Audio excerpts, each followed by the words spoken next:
known as LRFs, standing them up at a local level across the country to prepare each and every community for a range of different scenarios.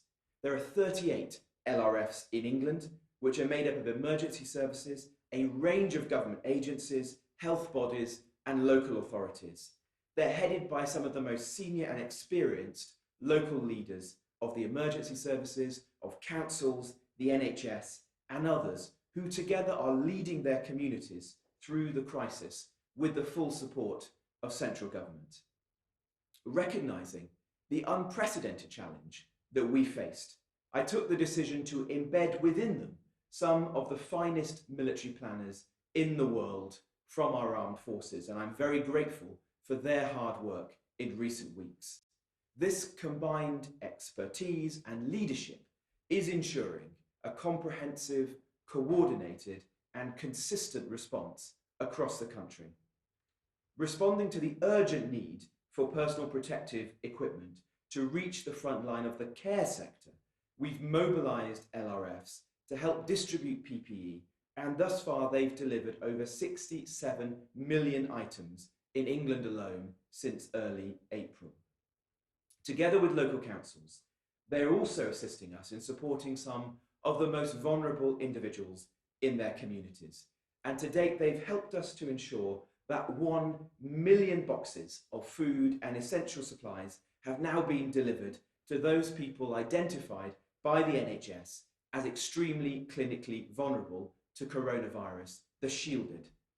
With more than 290,000 boxes being distributed every week, this has been a huge team effort, and I'd like to take this opportunity to thank everyone involved for the role that they've played and will play in the weeks ahead.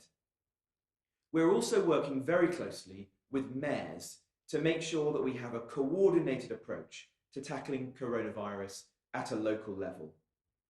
The government has been determined to ensure that the vital work of keeping people safe in their homes also continues. So with the support of the mayors of London, of the Liverpool City region, of Greater Manchester, of Sheffield, of the West Midlands, and others, we were able to announce the Building Safety Pledge.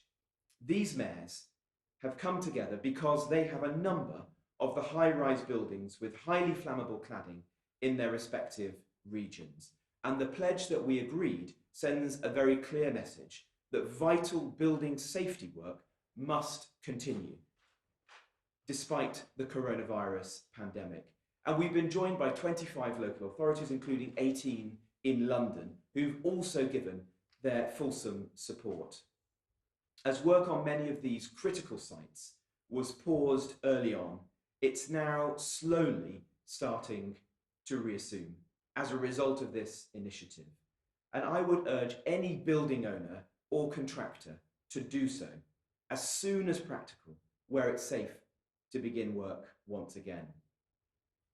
Now, coronavirus will not stop our mission to level up, to unite, and to unleash the potential of this country. The Prime Minister will set out on Sunday our approach to the second phase of this pandemic.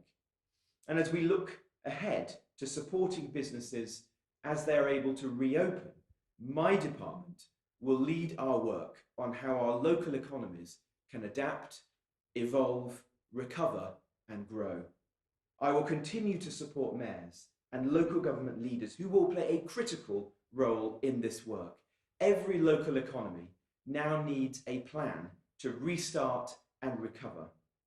We will be informing these plans with our own detailed work in areas such as how workplaces, from factories to construction sites to offices, can be adapted, how outdoor spaces, leisure and businesses, from parks to high streets to markets, can be managed, and how public transport networks, from the tube to trams to buses, can operate. In each case, guided by scientific and medical advice, we want to ensure appropriate and safe social distancing, providing the public with the confidence to return to work and to return to public spaces and public transport, knowing that it's always safe to do so. We're considering how we can create more room in town centres for pedestrians, how we can make it easier to cycle or walk to work. And we'll work with towns and places whose economies have been hardest hit intensively as the recovery begins.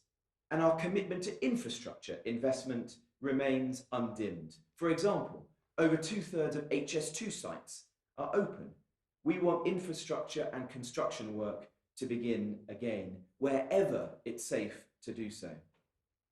It's clear to everyone that the pandemic is putting huge pressure on economies the world over, and there's no denying the challenges that lie ahead in our own country. But we cannot and will not let this pandemic halt our work to improve connectivity, to provide vital social and cultural infrastructure, and to boost economic growth across the regions. That is how we'll begin to rebuild and to recover from this national emergency. We're working to ensure the right support is available to local businesses. And last week, high street businesses began to receive the £22 billion package designed to mitigate some of the effects of coronavirus, with grants of up to £25,000 being paid into bank accounts of those businesses. And of course, our 100 towns benefiting from the £3.6 billion Towns Fund will continue to receive our support, and we'll be working at pace with them in the months ahead. Local authorities have now paid out over £8.6 billion in grants to around 700,000 businesses. As Local Government Secretary, I'd like to congratulate those councils who've worked extremely hard, sometimes around the clock, to get those grants out to the businesses that desperately need them. I'd like to congratulate Chichester, Ealing and Hyndburn councils, who are the 3 highest performing councils so far in England. Businesses are also receiving discounts of almost £10 billion on their rates bills in response to COVID-19, with the hardest hit by the pandemic, such as shops, cafes and pubs, paying no business rates whatsoever this financial year. Together with existing reliefs, this means that 1.1 million ratepayers are no longer paying business rates this year. This week, the Chancellor and I announced an additional 5% uplift, up to £617 million, available to local councils to fund small businesses that rent space in shared offices, industrial units and innovation centres, as well as market traders, B&Bs that pay council tax rather than business rates, and also to support small charities. And local councils will now have more flexibility to make pragmatic decisions to keep those businesses going so they can bounce back once they're able to do so. Moving forward, our mission is to ensure everything we can is done to help people to get back to work safely, to reunite friends and family, and to reintroduce the things that make life worth living in a safe way as soon as it's safe to do so. Finally, on Friday, we will be celebrating as a country the 75th anniversary of VE Day. My department, like others, had been helping to plan some of the public celebrations, but we know that, sadly, we'll now need to mark this important occasion from home instead. Cabinet colleagues have been speaking with veterans organised by the Royal British Legion.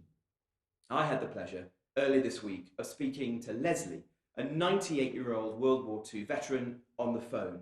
Leslie was full of warmth and wisdom, telling me how he spent VE Day in Siena, having fought his way through North Africa and Italy, and how he would be spending Friday more sedately celebrating at home.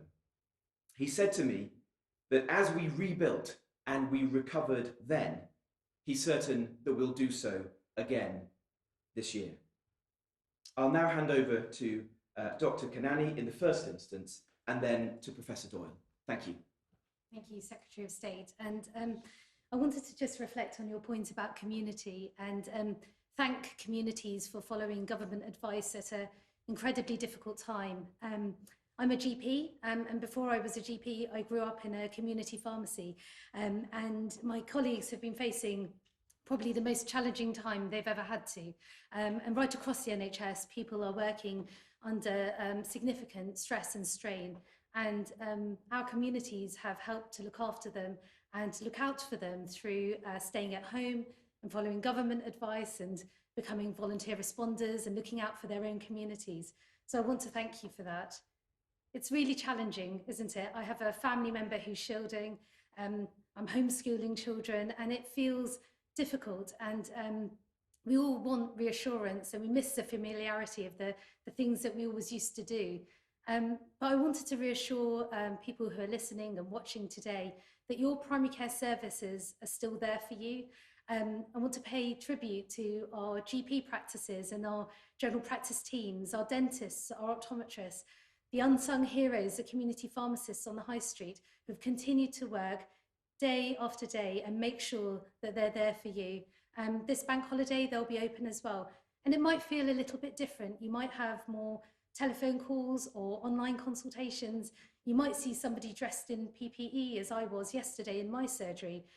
But you must know that your NHS is still here for you. So please come and contact us if you need advice or support over the coming weeks and months. Thank you. Thank you, Nikki. I think we all want to reiterate your comments and the thanks to GPs and everybody working in primary care across the country. Now I turn over to Yvonne, who's going to present today's slides. Thank you, Secretary of State.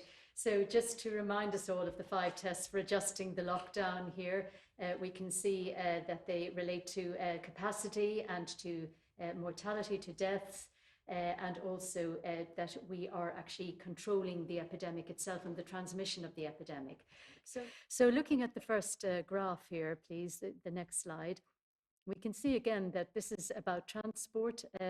It's a regular slide. It shows that overall transport use is down a good bit by 50%, but less so for motor vehicles. And that has been slowly increasing over recent weeks. And this is up to the 4th of May, and it's for the UK.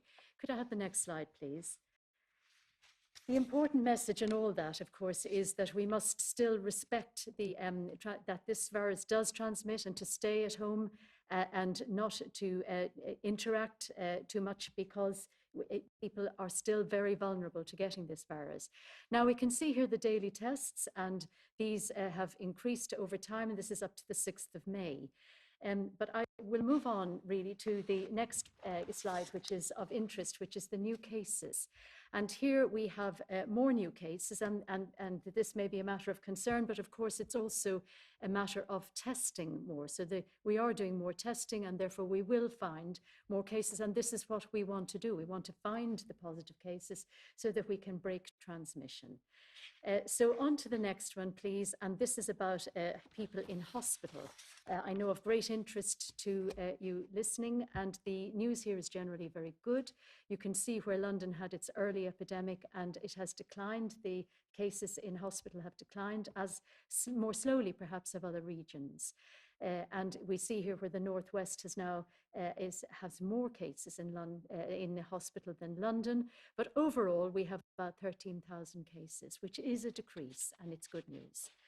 And then if we can just look at the most critically ill patients, and this is about critical care beds use throughout the UK, and this is again good news. It's for the 4 countries of the UK, and we can see here where we actually have less than a third of critical care beds being occupied by people with the coronavirus. So good news there, it is declining. And then we look at the recorded deaths. Less good news here in terms of these are very tragic. It is very, very sad, but the trend is good because it is slowly coming down. And this is a 7-day rolling average for the UK. And as has been said, we have 649 yesterday, and that was a decline, a slow decline. And then finally, 2 slides about the international deaths. So the first one is just the crude numbers. And this, of course, depends on the size of the country. So we have, over 67,000 deaths in the United States, but of course, a big country. And we can see the UK and the European countries there further down. But if we look at the last slide, which is about the rates per million population, then we have taken account of the size of the country, and we can see a different pattern where the UK and European countries are more closely together. And this, I want to say that this really is presented just to show you different ways of looking at death. There are many different ways of looking at death. It is far too early to say how this will eventually result for how countries have fared in this epidemic. We need to give this some time. Most of those who are used to looking at these things would say probably a year, but we thought you would be interested to see. So thank you, Secretary of State. Well, thank you very much, Yvonne. And before we turn to questions from the press, we have two from members of the public, and the first one is from Edward in Harrogate. Given the excess in critical care beds across the NHS and Nightingale hospitals, my question is, why has the UK suffered a greater number of deaths when compared to countries such as Italy, who had their healthcare systems completely overrun by COVID-19? Well, thank you, Edward, for that question. Why has the UK suffered a higher number of deaths compared to Italy, for example, whose healthcare system was overrun by COVID-19? Well, I think as the Prime Minister has said on a number of occasions now, it is difficult to make international comparisons with certainty today. There will be a time for that, and we have already established the way in which we will measure that in due course, which is a measure of excess deaths. But that is a hard calculation to do with accuracy today. Of course, we want to learn whatever lessons we can do whilst we're still responding to the virus. But I think the time for accurate international comparisons will come in the future. It is more positive, of course, that when we saw those very disturbing scenes earlier in the year in Italy of their very good health service being overwhelmed and were concerned about the potential impact upon the NHS, that we haven't seen those scenes in the UK. We have had sufficient ICU capacity, we have had sufficient ventilator capacity, and of course we've been able to build capacity, for example, with the Nightingale hospitals, some of which have not been used at all so far during the course of the virus. And if Yvonne, you want to add more about the international perspective. Thank you, Secretary of State. So credit to the NHS for having not been overwhelmed.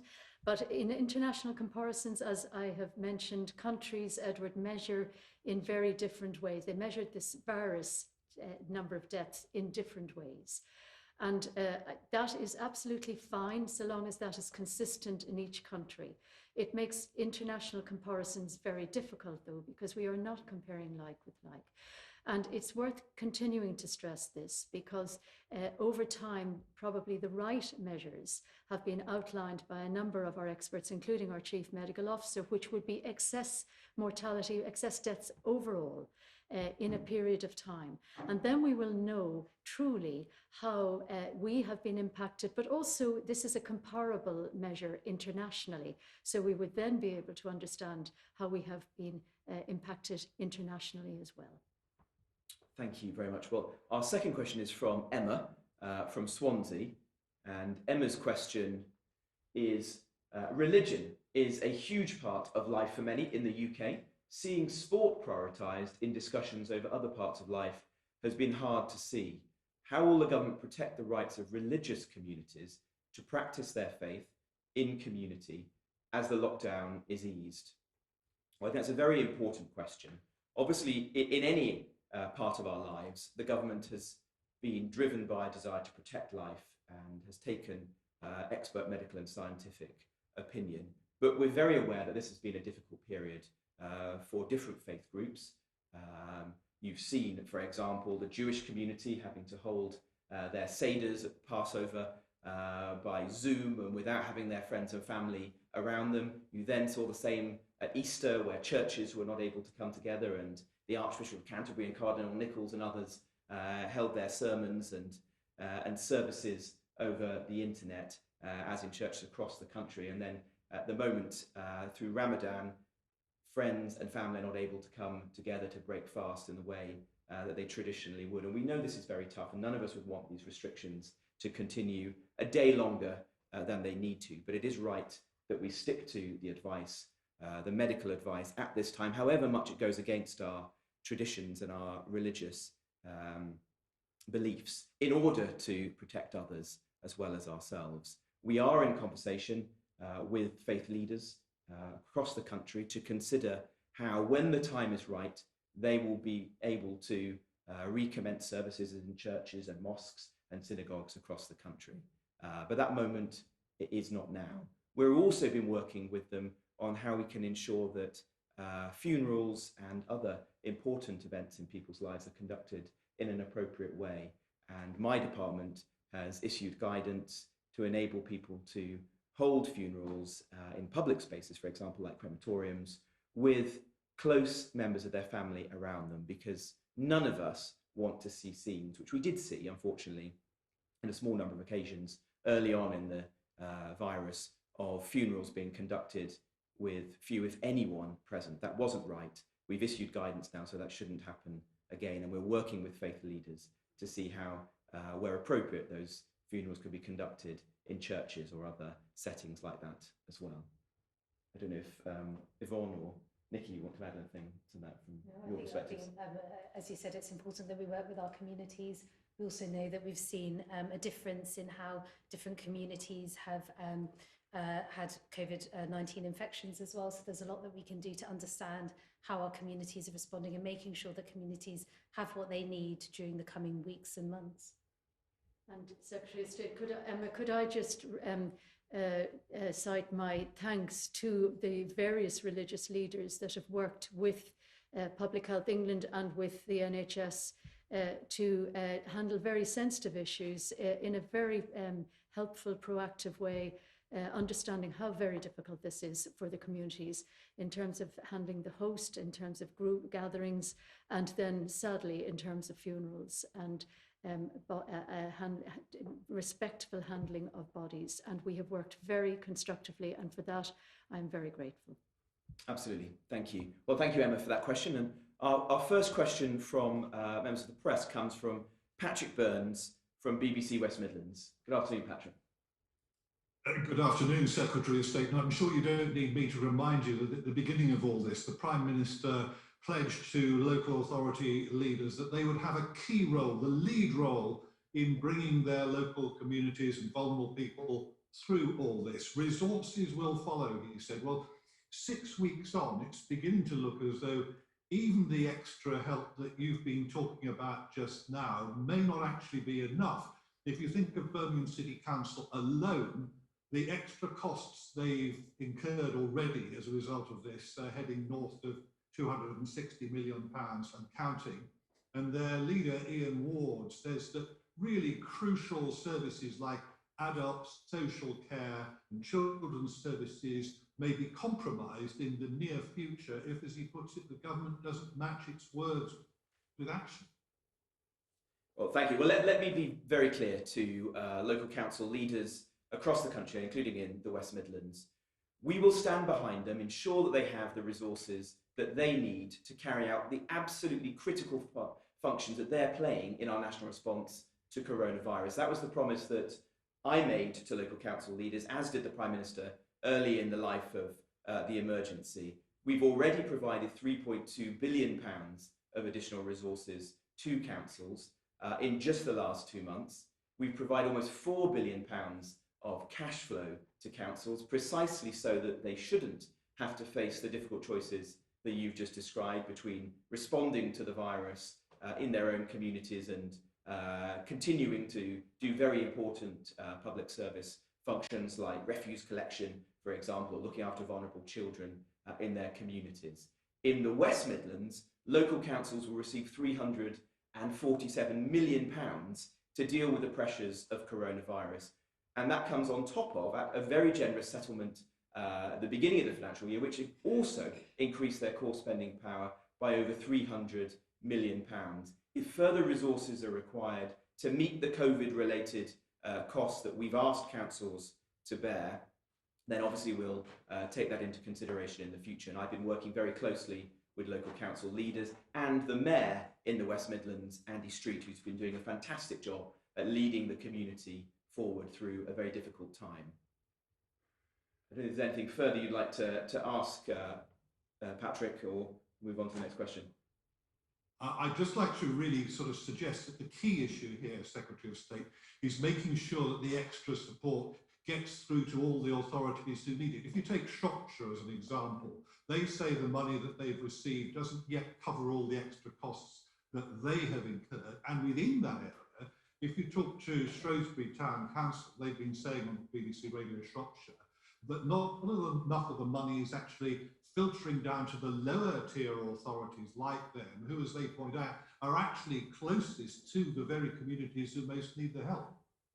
Well, there's two points there. Firstly, in terms of ensuring that councils get the resources they need, we're absolutely committed to doing that. Councils are receiving more money so far than they have reported to us as needing to meet the COVID-related costs that they're bearing. They are also, like other organisations across the country, seeing significant reductions in their income because we're not parking in their car parks and using their leisure centres and so on. And that's a particular challenge that we're also focused on, but that's a separate issue. In the latest £1.6 billion that we provided to councils, we made sure that a significant amount of it did flow to lower tier councils, like district councils, for example. And so your average district council in England will now receive, if they haven't done so already in the coming days, £1 million or more of additional grant to help them with COVID-related expenditure and also to stabilise their finances. And we've asked big parish councils, like the ones you've referred to in Shropshire, like Shrewsbury or Bridgnorth or Ludlow, to speak with their principal councils who will be receiving that £1 million or more of funding and ensure that it flows down to them if they're also under financial pressure at the moment. And I hope that that will help. Obviously, my department and I are here to speak with those councils and ensure they get through this with us together. Thank you, Patrick. I'll come to the second question now, which is from James Vincent from BBC Yorkshire. Good afternoon, James. Good afternoon, thank you very much. On BBC Look North tonight, we're going to be speaking to Sarah, who's a 6-year-old from Tadcaster who needs a kidney transplant. Her operation was cancelled when the coronavirus crisis hit.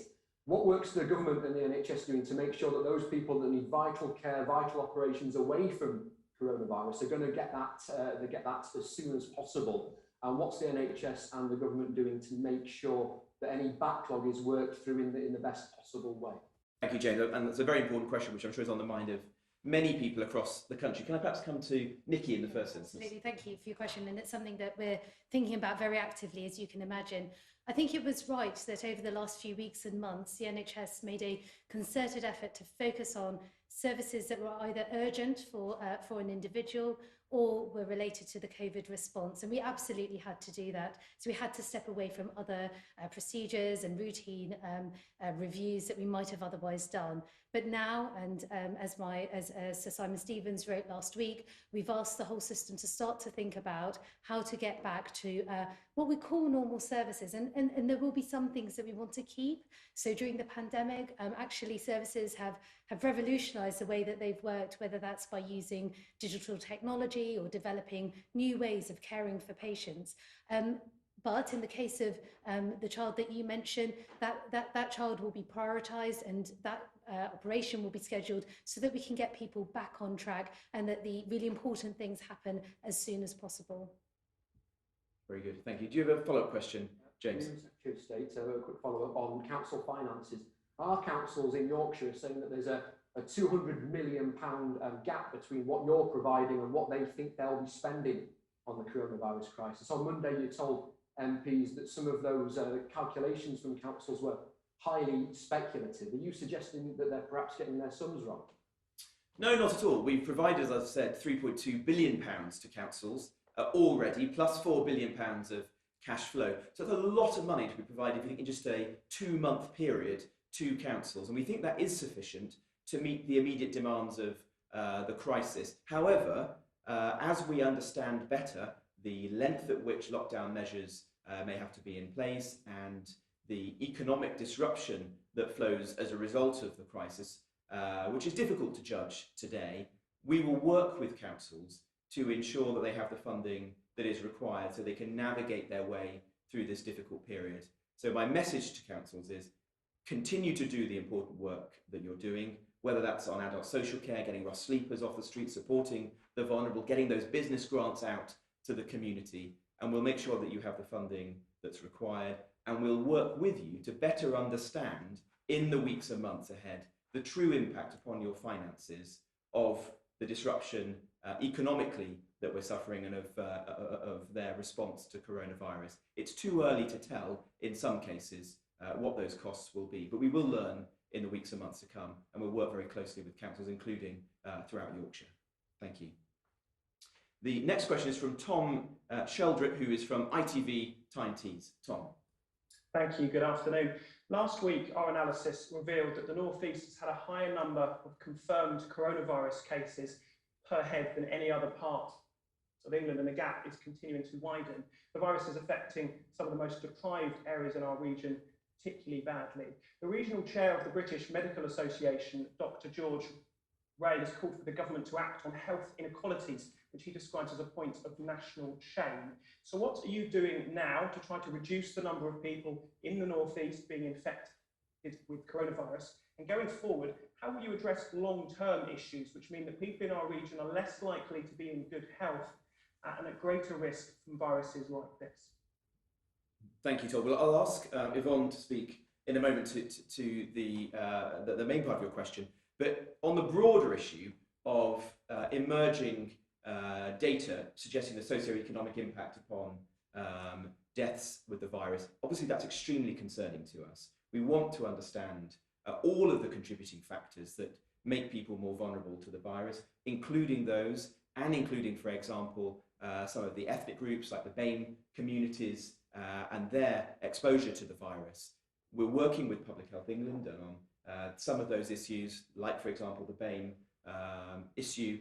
The Chief Medical Officer has commissioned specific research so we can better understand the issue and respond to it in due course. But Yvonne, I don't know if you want to say more, in particular about the North East and its position in the passage of the virus. Thank you, Secretary of State. So, Tom, there are over 8,000 confirmed positive cases of coronavirus in the North East at the moment. And as you say, some areas of great need, which of course we would have been involved with both from our national through to local services in the public health system before this epidemic.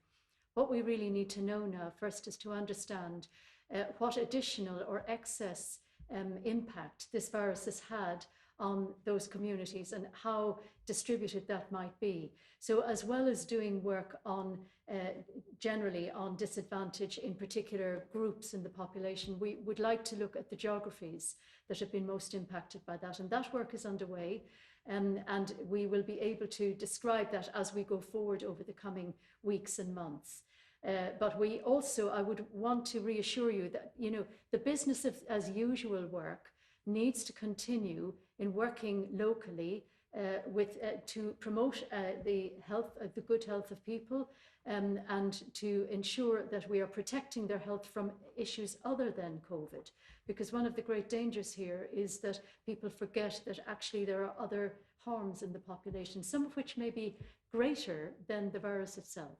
So our local teams working with local councils and particularly local public health departments, directors of public health, are very active. We're in touch every week and sometimes several times a week to understand the dynamics of what is going on and to make sure that the good business as usual, as far as it can, continue. And just one concern is, of course, that where services have had to stop, for instance, immunisation or smoking cessation, that we actually move as soon as we can, when it's safe, to re-establish the preventive services as well. Thank you. Tom, do you have a quick follow-up to that question, or are you content? Yes, please. If I can ask you, Secretary of State, are you considering lifting lockdown restrictions later in regions like the North East, where the number of coronavirus cases continues to grow while it's perhaps stabilising elsewhere? Well, the Prime Minister will set out on Sunday our approach to the next phase of the virus. So I don't think that I can helpfully presage those remarks. Our strong preference, though, is that the whole country moves as one. But if, as we build up our infrastructure for testing and tracking and tracing, In time, it's required for us to make interventions in smaller sort of micro communities where you're seeing the virus take hold again, then that will be something that we consider, as other countries around the world have done when they've implemented effective track and trace systems. But that's quite different to making major changes to lockdown measures in one part of the country versus another. And our strong preference, as it was at the beginning of the lockdown measures, is for the whole country to move as one. I'll go now to the next question, which is from Zena Hawley from the Derby Telegraph. Zena. Thank you, Mr. Jenrick. I wanted to say that Derby is a great city with a strong industrial base, but the announcement of 8,000 potential job losses at Rolls-Royce could have extreme consequences, obviously, for the company, but also for the supply chain of the companies that obviously supply it. What can the government do to help Rolls-Royce, a company that's always been there for Britain through times of extreme hardship, etc.? Well, and also, could I ask more widely, what role does the government expect cities like Derby to play as we emerge from the current crisis? Well, thank you very much. And I share your concern for the news of potential job losses at Rolls-Royce. I know how important Rolls-Royce is to Derby, to the Midlands, and to the whole country. It's one of our most important advanced manufacturing business, one with a very rich history, and I'm certain a business that will have a great future as well. It's renowned all over the world. Aviation is an important sector to the economy, but it is a sector facing almost unprecedented issues as a result of coronavirus. We want to support the aviation sector in any way that we can do. The Chancellor has already announced an unprecedented set of measures to support businesses large and small. I know that Rolls-Royce is a business that has already taken advantage, for example, of the job retention scheme, furloughing some of its employees from April. We're going to work closely with the sector, and we've said before that we're willing to consider situations where we would support individual firms, but obviously only when they've worked through the existing government schemes and other ways in which they might be able to raise finance commercially or through existing shareholders. If there's more we can do for Rolls-Royce, we want to do so, and I know that the Business Secretary and the Chancellor are already in contact with Rolls-Royce and will do so again in the future. As regards Derby, more generally, while it's one of our great cities, a city I know well, representing Nottinghamshire constituency nearby, I'm certain it has a strong future. I will be working closely with local leaders to ensure that their plans for rebuilding and recovering the local economy work in step with those that we're producing nationally. And the voice of the business community in Derby is heard in the decisions that we're making here in Whitehall. And that's the same for cities, for local government leaders and for mayors across the country. Thank you very much. Was there a further question you'd like to add, or you can tell me? If I could, please. I wanted to ask Absolutely. about education, because that's something that's dear to my heart as the education correspondent at the Derby Telegraph.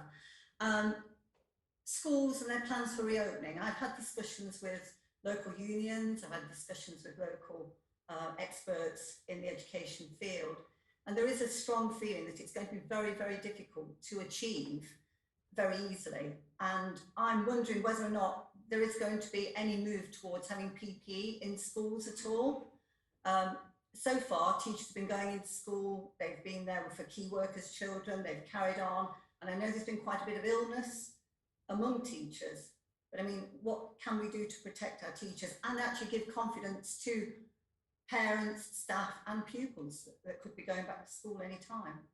Thank you. Well, I know that there will be concern from teachers, as indeed from parents, and the education sector will be working closely with the trade unions and other representatives from education to plan a phased reopening of schools when the time is right. We have taken scientific advice with respect to the level of PPE that might be required in schools, and I'll let Yvonne speak to that perhaps in a moment, who's better placed than I will. But as I understand it, the advice is that staff in non-residential education settings don't require PPE, but we will obviously keep that under close review. And we've also published guidance on social distancing within schools, which is already being applied in the schools that are open, obviously only with a small percentage of students currently in them, but which will inform the plans that are emerging for the reopening of schools when the time's right. And if Yvonne, there's anything you'd like to add? So, Secretary, so Sina, yes. Getting the confidence of parents and teachers will be critical, actually, as to whether the children would come back to school, even if it was agreed that they should. And it's what can be done there is part of a package. It's very important that you're probably thinking about PPE like face masks. Now, face masks, there's been a lot of debate about that. They are probably helpful to protect others from yourself when you're not well, particularly if you're exuding droplets, coughing and sneezing and so on, but they have to be worn properly. And people always forget that face masks are not actually what is going to contain the virus wholly. It is a whole package of issues like good hygiene, particularly hand hygiene, how you interact your hand with your face and so on. So, and equally, you know, how the school environment is kept clean, disinfected, how the children are spaced. And this will all take quite a lot of organisation. So this is why no one is rushing to do this prematurely. And we have looked at what other countries are doing on this, so that we're learning about how countries have gained the confidence of parents and teachers. Teachers are key workers, and if they're unwell, they can have testing, and they should do that, and indeed should not work if they're unwell. So there is good guidance. We in Public Health England and others are working with the Department for Education intensely on this, and with indeed the trades unions and others in those conversations, so that we try to get this right. Thank you. Very helpful. Welcome to the next question now, which is from Keith Rossiter. And Keith is from Cornwall Live and the Western Morning News. Good afternoon, Keith. Good afternoon, Secretary of State. Well, thanks for encouraging your viewers to go out and buy a copy of the newspaper.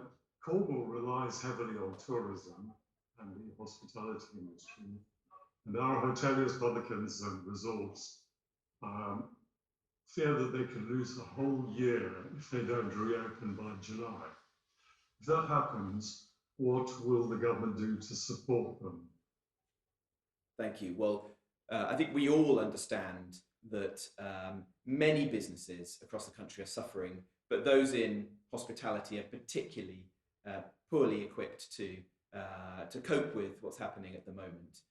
And an economy such as the Southwest, which is so heavily dependent on tourism, will be very significantly impacted.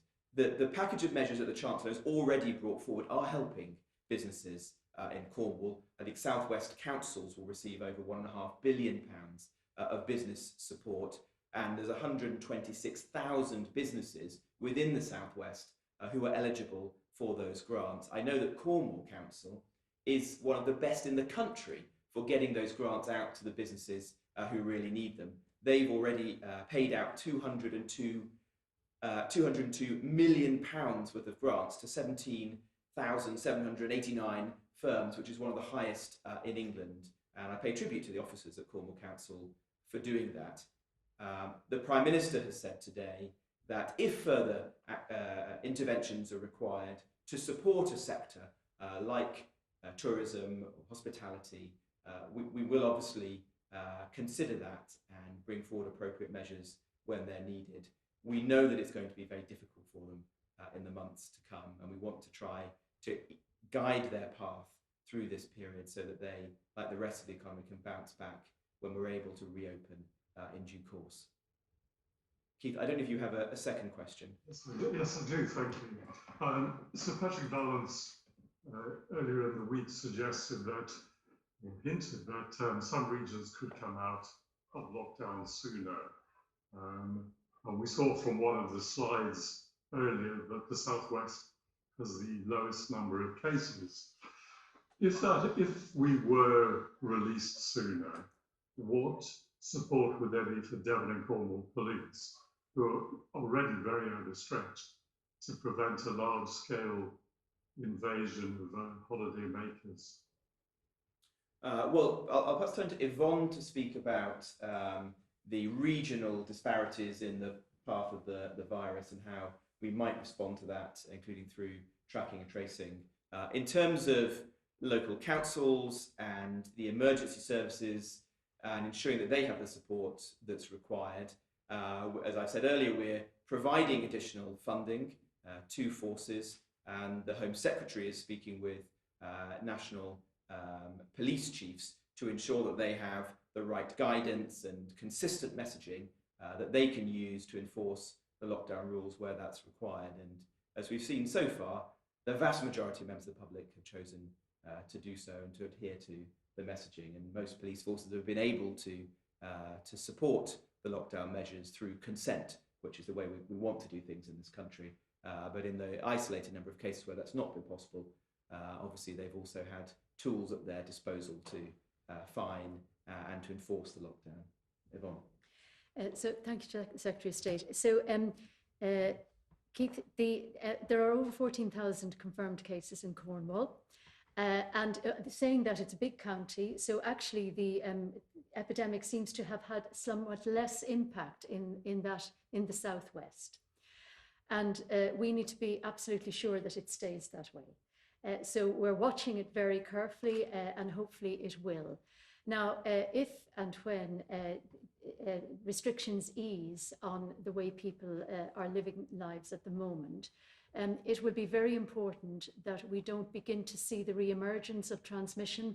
And what Secretary of State has been describing is this major programme that we are actually trialling at the moment through the use of an app in the Isle of Wight, but will be much broader than that. It will be really a population-based programme to ensure that people who are unwell, particularly with the symptoms of this virus, are isolated pretty quickly and tested quickly, and that their contacts, particularly their immediate contacts, the ones that matter, are also informed and can take action. And that will absolutely be key to gradually releasing life back to a changed normal. And that programme is being launched this month, and it's very important that we're confident that that works well. Thank you, and thank you, Keith, for your questions. If I may now go to the last question, which is from Chris Young. And Chris is the local democracy reporter based at the Telegraph and Argus in Bradford. Good afternoon, Chris. Good afternoon. The past few weeks, there's been many student nurses, paramedics, and midwives called to the front line of the NHS to help with the current pandemic, and many of them in Bradford. Now, due to changes made a couple of years ago by the government, current cohort of final year student nurses are having to pay their fees without the support of bursaries, and effectively they're having to risk their lives and use loans to pay to do that. I mean, do you think it's fair that these student nurses who are stepping up to help the NHS are having to get into debt and risk their lives and then facing this mountain of debt afterwards? And would you support any campaign by the Telegraph and Argus and other local news organisations to have this scrapped, the tuition fee scrapped, once this is all done? Well, thank you, Chris, and thank you for all the work that the Telegraph and Argus does in Bradford, supporting the NHS, including those healthcare professionals who've chosen to come back to work in the service and who have done a fantastic job already, and many are still returning to work in the NHS and in social care. We're very grateful for nursing and midwifery students who have chosen to go onto the front line and help in our hospitals and care homes at this time. Those nurses and midwives who have opted in will receive the salary and the pension that is appropriate to their level. And I'm also told that the student loan company have confirmed that student loans will continue regardless of whether the individual is learning or whether, as in this case, they've chosen to opt in and help us in the NHS. But we're all, I think, just massively grateful for those people, for everything that they're doing on the front line.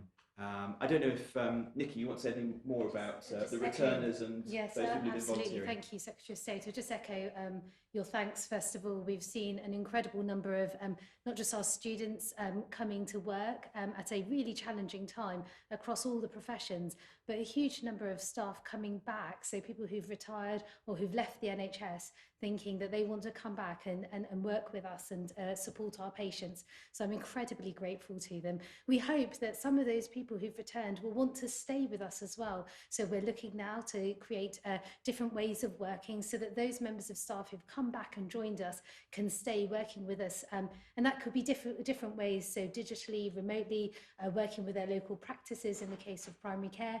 But we really do thank them, and we really value the time that they've given us at a very challenging time. Great, thank you. Chris, is there a follow-up you'd like to ask? Just one last question. It seems like a long time ago now, but early March, the government announced in the budget, a lot of support for Yorkshire and Bradford, devolution, and a huge amount of funding. Obviously, a lot has changed since then. A lot of this funding was seen as vital to help areas like Bradford regenerate. With all that's changed, can there be any guarantee that all these projects, this funding, devolution is still going to be there, or are places like Bradford back to the drawing board after this? Well, thank you. That's a very important question to end this afternoon's press conference on. This government was elected on a platform of levelling up and uniting the whole country, and we have absolutely no intention of stalling those plans. And in fact, unfortunately, some of those places that we were already focused on, already working with, are exactly the sorts of communities and economies that are likely to be most hit by the economic disruption that's going to come out of coronavirus. And so it is extremely important that we return with gusto to that agenda, and that's absolutely what we intend to do. We will continue to devolve power to local communities in Yorkshire. As you know, at the budget, we signed a fantastic new devolution deal for Leeds and its surrounding economy, and we want to do more for North Yorkshire, for the Humber, and indeed for other parts of the north of England as well. We'll return to our work on towns, ensuring that they get the funding that they need for technology, for education and skills and infrastructure. And that work will be more important than ever as we begin to rebuild and recover the economy and move forward with the life of the country. Thank you very much, Chris. Much appreciated. And that concludes this afternoon's press conference. Thank you very much indeed for joining us from Downing Street today.